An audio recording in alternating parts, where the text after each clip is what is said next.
The Pokemon anime has gone through a lot of different incarnations and changes over the years, and though I've largely stopped watching it a long time ago because of its repetitive nature, one of the main themes that's at the core of it all is friendship. Friendship is at the core of every aspect of the show. The first series starts off with Ash struggling to befriend his newly acquired Pokemon Pikachu. He eventually does so and forms a lifelong bond with him. He forms strong connections with the other Pokemon he catches as well, and his philosophy of taking care of Pokemon and treating them well is what carries him throughout the show. This is a common theme that runs throughout the Pokemon anime, building a bond with your pet animal. In the Pokemon games though, it feels different. Because the game's core design is about battling with Pokemon and making them stronger, the game constantly makes you feel more like Gary Oak instead of Ash Ketchum. Think about how many times you've heard people tell you that the first time they played Pokemon, when they were little, they just blasted through the game using one or two Pokemon and leveled them up super high. In many of the games, this is a very real strategy to winning, just mindlessly leveling up the starter Pokemon you get instead of carefully crafting a team of Pokemon that you care about.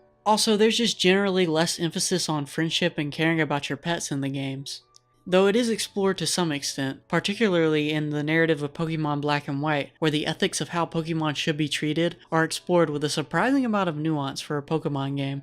But anyways, since the core gameplay of Pokemon doesn't relate to this idea of forming a strong bond with your Pokemon, Game Freak has added a bunch of side content to the games over the years to make you feel as though you're bonding with them. Things like Pokemon contests, which allow you to show off your Pokemon and have them compete in a beauty pageant of sorts. Minigames that you can play with your Pokemon, being able to pet and feed your Pokemon and see them jump around. But the one game-changing feature they added in Pokemon Heart Gold and Soul Silver that for some reason has not become an absolute staple in the series yet is being able to walk around in the overworld with any Pokemon you want. This feature is amazing, and for me it fixes a lot of the issues with how the relationship between the player and their Pokemon are represented. You see, contests are boring and honestly feel so separated from the game's core appeal that I don't care. The minigames are just side content. Petting and feeding your Pokemon is amazing, but it also feels a little too separated from the game's core appeal. But being able to walk around with any Pokemon you want all throughout the game is amazing and should just be in every Pokemon game.